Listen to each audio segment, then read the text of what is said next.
Thank you, Mr. Speaker. This is the last day of session, presumably. Is this the best you can do? Really? You're ending session with another voter suppression bill when we have so much more work to do. I'm tremendously disappointed that this is the last day of session. Frankly, I think we need to do a lot more work. We need to be here a lot more often. I'm even more disappointed, though, with this extreme agenda.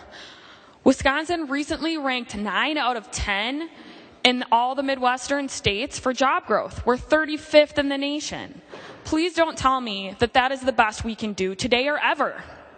The people of Wisconsin are desperately in need of the legislature to come together today, tomorrow, every single day afterwards, to strengthen our economy, to create long-term jobs, to listen to our constituents and get things done. Republicans, instead, are attacking the right to vote. This bill is an insult to our democracy, and it is just one in a long line of assaults on our election laws. Let's go through the rap sheet of election law over the past 3 years under Republican leadership. Let's call this the Republican Legislator Job Protection Package. You've passed the most restrictive voter ID law in the nation, which was immediately enjoined because it's completely unconstitutional. You've passed legislation repealing public financing of elections, not only for state offices, but also our Supreme Court candidates.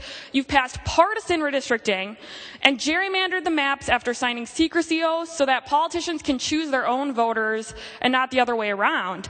And after all of this, our governor has promised to call a special session for another voter suppression bill instead of tackling the jobs that are so sorely needed by our constituents in every corner of this state. Also, Republicans can choose their voters instead of having voters choose them. It says a lot to me that the party governing our state right now, who's supposed to be leading by example with honor and dignity and integrity, is so intent on taking away the rights of voters instead of empowering them with jobs and wage increases and more rights, not less. Mr. Speaker, it says to me that you know what you've done to the people of our state and you know that the voters are unhappy. It says to me that you and your party, Mr. Speaker, know your policies have affected the people of our state negatively. And you know what it also says to me? It says that you have a conscience. Does limiting access to voting for people with disabilities and the elderly accomplish anything other than suppressing the votes of the most vulnerable? When you cast a vote for this bill, will it stay on your conscience, Mr. Speaker? Are you afraid of the voters? If you believe in the policies you've passed, then stand behind your votes. Be brave. Give the voters of Wisconsin the opportunity to tell you where they stand on your policies. Don't cower by limiting the right to vote because you know what you've done and you're afraid of 2014. I'm tired of politicians, Mr. Speaker, and so are my constituents. The people in this room who are limiting the right to vote are politicians and nothing more. They're using politics to achieve job security. I want to see more public servants in this room.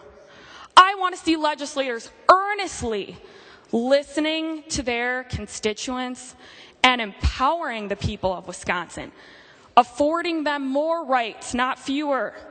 I want to see legislators who are brave enough to let voters tell them exactly where they stand every single time. I want to see legislators who will put their constituency above incumbency. Democrats want to fix problems. Republicans want to fix elections. Stop playing the politician and serve your constituents.